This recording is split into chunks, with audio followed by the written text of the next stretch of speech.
हाँ जी, आज है लेक्चर नंबर 29 और आज हम लोग शुरू करने वाले हैं नया टॉपिक जिसका नाम है एडमिशन ऑफ अ पार्टनर।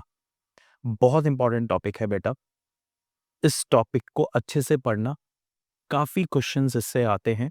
वैसे ये टॉपिक आपको ज़्यादा तंग नहीं करने वाला है क्योंकि ऑलरेडी हमने जो भी चैप्टर नंबर 2 में अपने बेस क्रिएट किए हैं, वही बेस हमें इस चैप्टर में भी काम आने वाला है।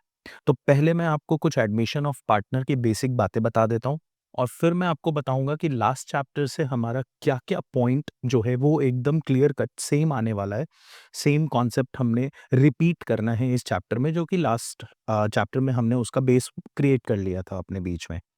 तो सबसे पहले हम लोग पढ़ते हैं कि एडमिशन ऑफ अ पार्टनर की ज़रूरत क्या पड़ती है? नीड क्या है? Why there is a need for a partner? ये सबसे इम्पोर्टेंट पॉइंट है बेटा। कभी भी एक नंबर में ये सवाल आ सकता है कि why there is a need to add a new partner? तो सर आपकी किताब में 4 रीज़न्स दिए हुए हैं। सबसे पहला रीज़न जो है वो फॉर कैपिटल है। अगर किसी बिज़नेस को ज़्यादा कैपिटल की ज़रूरत है, एक्सपेंशन करना है, तो वहाँ पे वो एक नए पार्टनर को ऐड करके बिज़नेस एक्सपैंड कर सकती है। हो सकता है कि हमारा जो बिज़नेस है वो टेक्नोलॉजी बेस्ड है और हमें एक कॉम्पिटेंट पर्सन या एक्सपीरियंस पर्सन चाहिए उस एरिया का, जिस एरिया में अभी हम लोग बिज़नेस एक्सपैंड करना चाहते हैं या वो जो नई टेक्नोलॉजी हमने बिज़नेस में ऐड करी है, उसमें एक्सपीरियंस चाहिए मेरे को। तो फॉर कॉम्पिटेंसी एंड एक्सपीरियंस्ड के लिए एक पर्सन हमें पार्टनरशिप में चाहिए, तो उसके लिए हम लोग ऐड कर सकते हैं। तीसरा है हमारा रेपुटेशन के लिए। मान लेते हैं कि हमारा फ्रेंचाइज़ी बिज़नेस है और हम लोग जिस एरिया में जाते हैं इस बिज़नेस को एक्सपैंड करने के लिए, उस एरिया के लोकल किसी पर्सन को मेरे को पार्टनर बनाना पड़ता है ताकि मेरा बिज़नेस स्मूथली चल सके। तो वैसे सिनेरियो में भी हम एक पार्टनरशिप में नए पार्टनर को ऐड करते हैं। और चौथा और सबसे इम्पोर्टेंट रीज़न है, वो है कि हम कभी-कभी अपने एम्प्लॉयी को एनकरेज करने के लिए, कोई एम्प्लॉयी है बहुत कैपेबल है, पर हम लोग क्या है ना, हमने बीएसटी में एक कॉन्सेप्ट पढ़ा होगा स्टेबिलिटी ऑफ पर्सोनेल। हमें पता है कि एम्प्लॉयी जो है उसे सैलरी ज़्यादा मिल जाए या कोई मॉनेटरी बेनिफिट ज़्यादा प्रोवाइड करे तो वो जॉब स्विच कर देता है। तो वैसे सिनेरियो में हम उन्हें इनकरेज करने के लिए अपने में पार्टनरशिप ऑफर कर देते हैं, जिससे कि वो हमारे ही बिजनेस में रह जाए। तो ये 4 रीज़न है जिसकी वजह से हमें पार्टनर्स चाहिए बिजनेस में। अब दूसरी इम्पोर्टेंट बात, सर हमने ये तो पढ़ लिया कि ये जो है हमारा हमने ये पढ़ लिया कि ये हमें बिज़नेस में क्यों चाहिए, एडमिशन क्यों चाहिए। जो सबसे मेन पॉइंट है वो ये है कि जो एडमिशन होगा पार्टनर का, उसके लिए कंसेंट कितने पार्टनर्स की लगेगी? कंसेंट की बात करनी है। कंसेंट तो हमें 100% चाहिए। मतलब कि जितने भी पार्टनर्स हैं बिज़नेस में, if I have already 3 partners in the business, तो ऐसा नहीं है कि ए और बी जो है फ़ेवर में है न्यू पार्टनर के ऐड करने में और सी जो है वो फ़ेवर में नहीं है, तो आप नए पार्टनर को ऐड नहीं कर पाओगे। मेरे को सी का भी कंसेंट चाहिए, मतलब consent of all partner is required. Consent of all the existing partner existing partner is required to add a new partner to add a new partner. I hope आपको अभी 2 पॉइंट क्लियर हो गए होंगे कि पहला तो पार्टनरशिप में नए पार्टनर की ज़रूरत क्यों पड़ती है और ऐड करने के लिए हमें सारे पार्टनर्स के कंसेंट चाहिए। तीसरी बात, हमने जो लास्ट चैप्टर में आपको change in profit sharing ratio पढ़ाया था, तो उसमें मैंने आपको बताया था कि ये वन ऑफ द मोड है रिकॉन्स्टिट्यूशन ऑफ फर्म का। तो यहाँ पे भी जो आप एडमिशन पढ़ रहे हो, तो ये भी वन ऑफ द मोड है रिकॉन्स्टिट्यूशन ऑफ पार्टनरशिप फर्म का ही।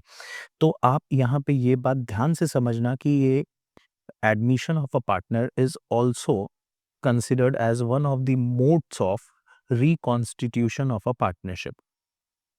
और जैसे कि आप लोगों को ऑलरेडी मैंने बता रखा है कि रिकॉन्स्टिट्यूशन में ओल्ड एग्रीमेंट जो होता है between the partner, old agreement जो पार्टनर्स के बीच में होता है वो खत्म हो जाता है और इसके जगह पे एक न्यू एग्रीमेंट आपको बनाना पड़ता है, नया एग्रीमेंट बनाना पड़ता है। यहाँ तक की बात क्लियर हो गई। अब सबसे इम्पोर्टेंट बात, ये जो पुराने पार्टनर्स थे, ये बिज़नेस को कैरी आउट कर रहे थे, ए, बी और सी। अब इन्होंने एक नए पार्टनर को ऐड किया, मिस्टर डी को। अब जब मिस्टर डी इस बिज़नेस को जॉइन करेंगे, ये जो मिस्टर डी है, इस बिज़नेस को जॉइन करेंगे, तो at the time of joining ये कैपिटल लेकर आएँगे बिज़नेस में और गुडविल लेकर आएँगे। और ये कैपिटल और जो गुडविल ये लेकर आएँगे, ये कैपिटल बिज़नेस के पास रह जाएगा और जो ये गुडविल लेकर आएँगे, ये गुडविल जो है, इनमें से जो भी पार्टनर सैक्रिफाइस कर रहा होगा, इनमें से जो भी पार्टनर सैक्रिफाइस कर रहा होगा, उस पार्टनर के सैक्रिफाइसिंग रेशियो में, उस पार्टनर्स के सैक्रिफाइसिंग रेशियो के बीच में ये गुडविल का डिस्ट्रीब्यूशन होगा। तो अब मैं आपको अकाउंटिंग की तरफ लेके चल रहा हूँ कि अकाउंटिंग में हम लोग क्या-क्या पढ़ने वाले हैं एडमिशन ऑफ अ पार्टनर के केस में।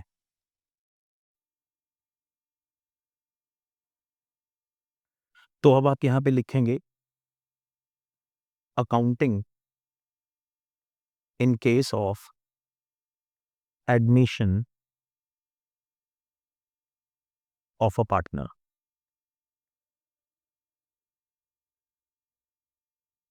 सबसे पहला हम लोग जो कैलकुलेट करने वाले हैं, यहाँ पे मैंने आपको, अब ध्यान से मेरी बात सुनना, यहाँ पे मैंने आपको क्या बोला कि जो नया पार्टनर है डी, ये क्या करेगा, कैपिटल लेकर आएगा और गुडविल लेकर आएगा और जो इसकी गुडविल होगी, ये सैक्रिफाइसिंग रेशियो में पार्टनर्स के बीच में डिस्ट्रीब्यूट होगी।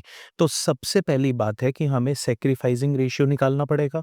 मतलब पार्टनर्स के, एक नए पार्टनर के आने की वजह से पुराने पार्टनर में से कुछ पार्टनर सैक्रिफाइस करेंगे अपने हिस्से को और नए पार्टनर को वो हिस्सा देंगे, जिसकी वजह से नया पार्टनर बिजनेस में प्रॉफिट शेयर कर सकेगा। तो इसके लिए हमें सबसे पहले कैलकुलेट करना पड़ेगा new profit sharing ratio. Calculation of new profit sharing ratio, जो आज की वीडियो में हम लोग सीखने वाले हैं। दूसरा जो सबसे इंपॉर्टेंट होगा, वो होगा treatment of goodwill. Treatment of goodwill. तीसरा जो होगा, वो होगा revaluation of assets and liabilities. चौथा हमने सीखना है ट्रीटमेंट ऑफ रिजर्व्स। वही बातें रहेंगी, स्पेशल रिजर्व्स, जनरल रिजर्व्स, जो हमने चैप्टर नंबर 2 में सीखा था, सेम वही कॉन्सेप्ट यहाँ पे भी होने वाला है। और पांचवा होगा एडजस्टमेंट ऑफ कैपिटल, जो हमने लास्ट चैप्टर में, लास्ट वीडियो में, हमने अभी लास्ट वीडियो में एक एडजस्टमेंट ऑफ कैपिटल का टॉपिक किया था, वैसे ही एडजस्टमेंट ऑफ कैपिटल इस चैप्टर में भी हमें सीखना होगा। तो आज की वीडियो की शुरुआत एक्चुअली में हम लोग करने वाले हैं न्यू प्रॉफिट शेयरिंग रेशियो के कैलकुलेशन से।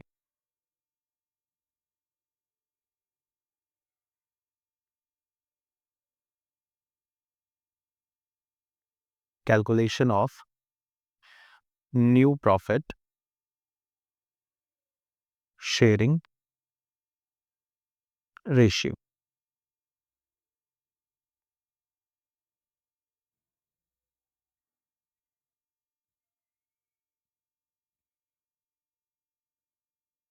अब सबसे इम्पॉर्टेंट चीज़ हम लोग सीखने वाले हैं, ये बेस है इस चैप्टर का। अगर आपको प्रॉफिट शेयरिंग रेशियो ही निकालने नहीं आता है, तो आपके बाकी के क्वेश्चंस बिल्कुल नहीं बनने वाले हैं। तो हर क्वेश्चन में आपको ये पॉइंट गिवन ही होएगा, चाहे वो छोटा क्वेश्चन हो, चाहे वो बड़ा क्वेश्चन हो। न्यू प्रॉफिट शेयरिंग रेशियो बेटा आपको निकालने आना चाहिए।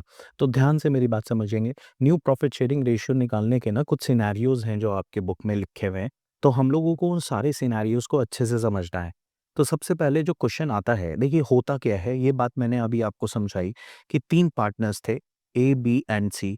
इनके बीच का जो अभी हिस्सा था प्रॉफिट शेयरिंग रेशियो, वो 1/3, 1/3 और 1/3 था। मतलब ये लोग जो भी कमाते थे, 90,000 अगर ये लोग कमा रहे हैं, तो ये क्या कर रहे थे, 90,000 को 3 हिस्सों में डिवाइड कर दे रहे थे और 30,000 रुपीज़ ईच अभी ये लोग आपस में डिस्ट्रीब्यूट कर ले रहे थे। अब इन्होंने क्या किया, एक नए पार्टनर को ऐड किया डी को, और डी को इन्होंने हिस्सा दिया 1/4। ध्यान से मेरी बात समझना, डी को इन्होंने कितना हिस्सा दिया, 1/4 किसका, 90,000 का। 90,000 का 1/4 इन्होंने डी को दे दिया। ये आ गया 22,500। अब बात ये इतनी सी है कि ये जो 22,500 डी को हिस्सा मिल रहा है, इसके लिए ऑब्वियस सी बात है कि ए, बी और सी ने अपने शेयर में से कुछ तो सैक्रिफाइस किया होगा। इनको पहले कितना मिल रहा था? 30,000, 30,000, 30,000, तो ये बन रहा था 90,000। ऑब्वियस सी बात है कि अब पार्टनर कितने हो गए? ए, बी, सी एंड डी। अब अगर अकेले इसको 22,500 मिल रहा है और सबको मिलना है 90,000, तो अब 90,000 में से 22,500 तो सिर्फ अकेले उस व्यक्ति को मिल गया जो नया पार्टनर आया। तो बचे हुए पार्टनर को अब मिलेगा कितना? तो एक सेकंड मैं कैलकुलेट कर देता हूँ। 67,500 रुपीज जो कि मिलेगा ए को, बी को और सी को। तो बात यहाँ ये आती है कि अगर मैं इस केस में मान लूँ कि ये जो 22,500 बाकी के पार्टनर को मिल रहा है, ये 22,500 इनको ये तीनों व्यक्ति, तीनों ए, बी एंड सी तीनों मिलके कंट्रीब्यूट कर रहे हैं इक्वली। अब मैं आपको ध्यान से मैं एक बात समझाता हूँ कि ये 7,500 रुपए सेक्रीफाइस कर रहे हैं, ये 7,500 रुपए सेक्रीफाइस कर रहे हैं, ये 7,500 रुपए सेक्रीफाइस कर रहे हैं। तीनों 7,500 सेक्रीफाइस कर रहे हैं। तो ए का आफ्टर सेक्रीफाइस जो रिजल्ट आया वो आया 22,500। बी का भी आफ्टर सेक्रीफाइस रिजल्ट आया 22,500 और सी का भी आफ्टर सेक्रीफाइस रिजल्ट आया 22,500। और इन्होंने जो ये सेक्रीफाइस किया, ये 22,000 7,500 ईच जो सेक्रीफाइस किया, यही 7,500 ईच जो है ये जाके किसको मिल गया? डी को मिल गया। तो मैं आपको यही समझाने वाला हूं कि क्वेश्चन में यही बातें हमें बताई जाएगी कि कौन सा पार्टनर कितना सेक्रीफाइस कर रहा है। क्या ये हमेशा होगा सिनेरियो कि हमेशा जो है सारे व्यक्ति मिलके इक्वली ही बांटेंगे? नहीं, ऐसा कभी नहीं होने वाला है। कभी होगा क्वेश्चन में, जैसे इस क्वेश्चन में था कि ए, बी एंड सी तीनों मिलके सेक्रीफाइस कर रहे हैं। तो कभी ये भी हो सकता है कि सी नहीं सेक्रीफाइस कर रहा है, ए और बी सेक्रीफाइस कर रहे हैं, तो 22,500 सिर्फ ए और बी सेक्रीफाइस कर रहे हैं, सी नहीं सेक्रीफाइस कर रहा। तो ऐसे कई सिनेरियोज बनने वाले हैं और उन्हीं सिनेरियोज को हम लोग आगे अभी डिस्कस करेंगे आपके साथ। चलिए, अब यही सैक्रिफाइस जो है उसके बारे में क्वेश्चन 2 पॉइंट ऑफ व्यू से बताएगा। ये जो सैक्रिफाइस जो आपने अभी देखा, ए, बी और सी ने नए पार्टनर के आने के वजह से किया, इस सैक्रिफाइस को बोलते हैं परचेज ऑफ शेयर। ये सैक्रिफाइस जो होता है इसी को हम लोग क्या बोलते हैं? Purchase of share by new partner. Obvious सी बात है, ये सैक्रिफाइस कुछ नहीं है, नया पार्टनर परचेज कर रहा है बेटा, तभी तो जाके वो सैक्रिफाइस कर रहे हैं। अब आप ध्यान से देखिए, ये डी जो अभी 7,500 का गेन कर रहा है, ये 7,500 वो लेकर आएगा और वो किसको लेकर आके देगा? ए को देगा।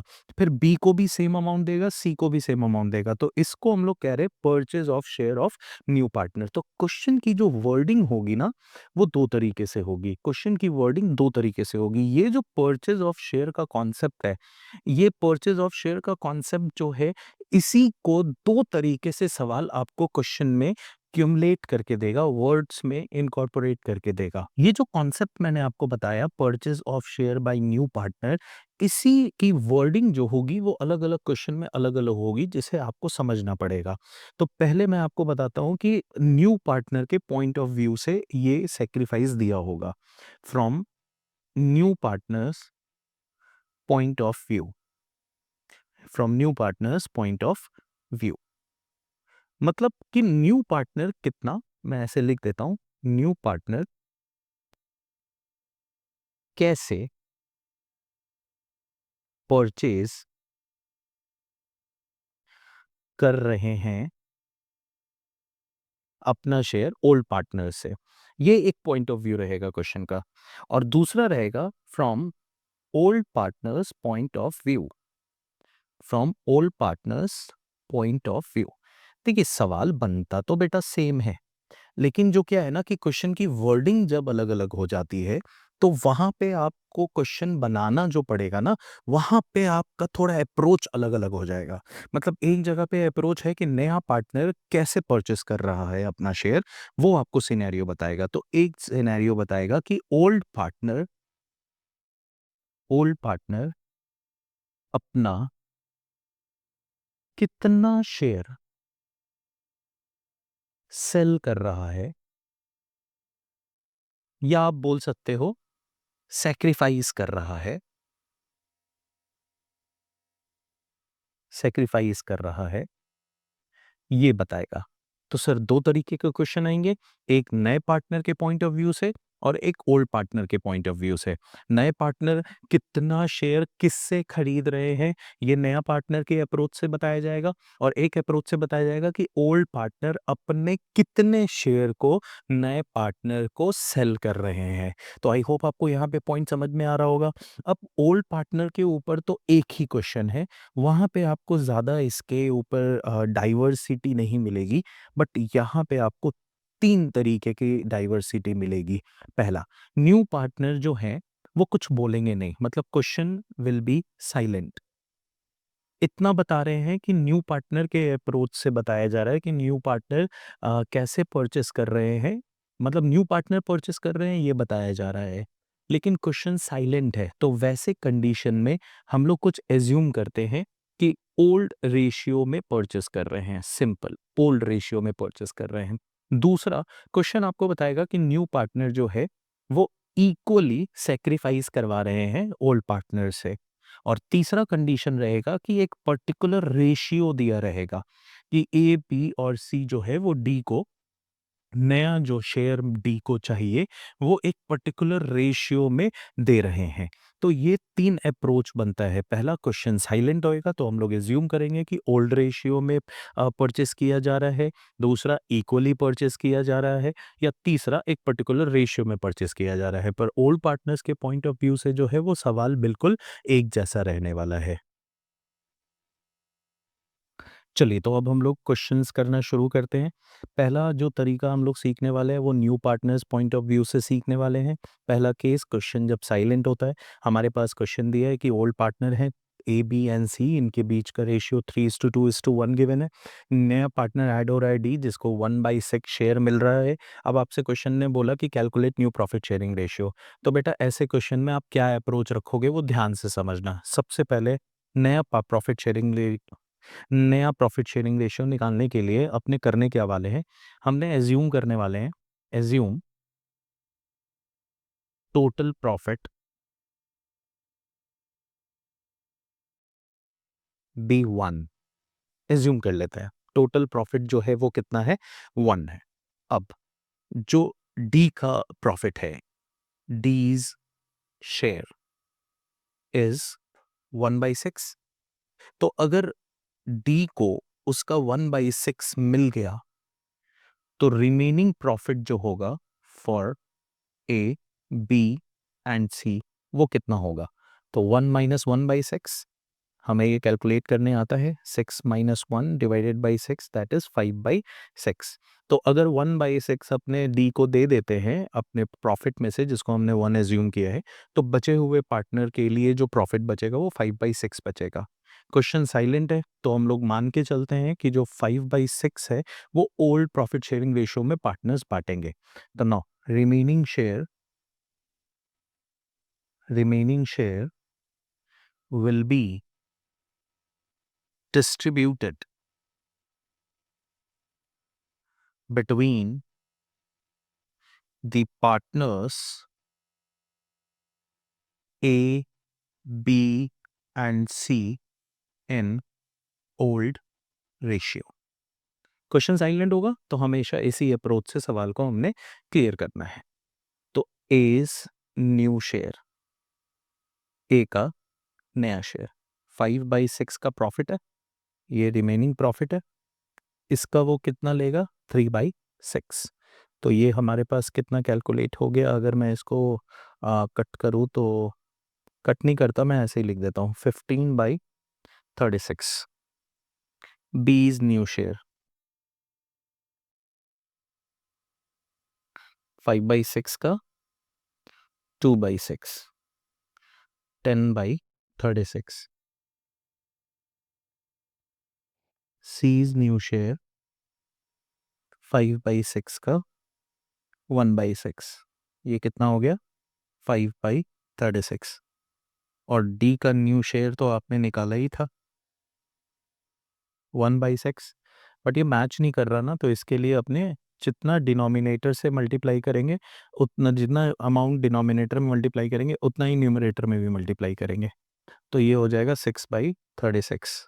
देयरफॉर न्यू रेशियो जो आपका आया वो आ गया 15:10:5:6। ये आपका आ गया new profit sharing ratio.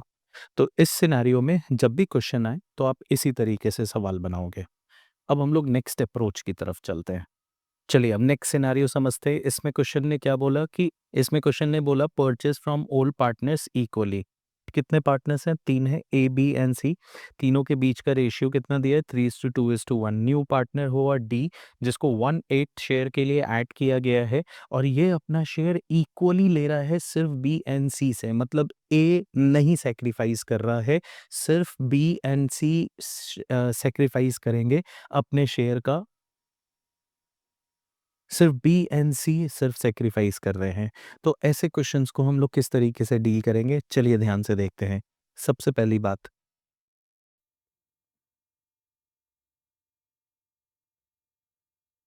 Calculation of sacrifice made by B and C। तो B का सेक्रीफाइस निकाल लो बेटा। B सेक्रीफाइस, ये D's शेयर का हाफ। मैंने क्या बोला था कि क्वेश्चन किसके पॉइंट ऑफ व्यू से है? न्यू पार्टनर के पॉइंट ऑफ व्यू से है। ये रहा न्यू पार्टनर का शेयर और उसी के पॉइंट ऑफ व्यू से बताया गया है कि न्यू पार्टनर के शेयर का मैं कितना प्रोपोर्शन सेक्रीफाइस करने के लिए रेडी हूं। मैं अपने शेयर का कितना प्रोपोर्शन सेक्रीफाइस करने के लिए रेडी हूं, ये सवाल नहीं पूछ रहा मेरे से। ये एक अलग से क्वेश्चन है जो हमने अभी करना है। हो सकता है कि नेक्स्ट लेक्चर में मैं वो करूं, लेकिन अभी आपने क्या बोला कि न्यू पार्टनर के पॉइंट ऑफ व्यू से सवाल आएगा। मतलब नए पार्टनर के शेयर में से मैं कितना को प्रोपोर्शनेट कॉम्प्रोमाइज सैक्रिफाइस करने के लिए, सेल करने के लिए रेडी हूं, मैं उसके बारे में बात कर रहा हूं। तो ध्यान से देखना बेटा, नया पार्टनर का शेयर कितना है? 1/8 और मैं उसका आधा सेक्रीफाइस करने के लिए रेडी हूं, दैट इज 1/16 सेक्रीफाइस करने के लिए रेडी हूं। इसी तरीके से सी कितना सेक्रीफाइस करने के लिए रेडी है? तो ध्यान से देखेंगे। फिर वही बात, डी के शेयर का आधा, तो ये भी 1/8 का आधा, दैट इज 1/16। तो आई होप आपको ये पॉइंट समझ में आया। अब हम लोग को कैलकुलेट करना है new partner share. Calculation of new partners share. चलिए ए का शेयर तो नहीं बिगड़ने वाला। ए का शेयर जो है वो स्टिल रहेगा 3/6। उसका शेयर नहीं चेंज होने वाला क्योंकि इसने कोई भी सेक्रीफाइसेस नहीं किए हैं। बी का शेयर चेंज हो जाएगा। इनका ओल्ड था 2/6, इसमें से इन्होंने 1/16 सेक्रीफाइस किया, तो हमें एलसीएम लेना होगा। 6 और 16 का एलसीएम आएगा 48। तो ये आएगा हमारा 8 मल्टीप्लाई बाई 2 16 और ये होएगा हमारा 16 मल्टीप्लाई बाई 3। तो ओके, तो ये हमारा आया 13/48 बी का शेयर। सी का शेयर ये कॉम्प्रोमाइज कर रहा है, सॉरी 1/6 माइनस 1/16, एलसीएम आएगा 48, 8 माइनस 3 दैट इज 5/48। और डी का शेयर तो सेम 1/8। अब देखिए, अगर यहाँ पे 48 करना है एलसीएम को, तो आपको मल्टीप्लाई कितना करना पड़ेगा? 8 मल्टीप्लाई करने का यहाँ, 8 मल्टीप्लाई करने का यहाँ, तो ये कितना हो जाएगा? 24/48। और अगर आपको यहाँ पे भी 48 करना है तो इसमें मल्टीप्लाई करना होगा 6, यहाँ पे मल्टीप्लाई करना होगा 6, तो ये आ जाएगा 6/48। तो therefore new ratio is equals to 24:13:5:6। तो आई होप आपको पॉइंट सारे समझ में आए होंगे। आज की वीडियो में बस इतना ही। Till then take care, bye bye.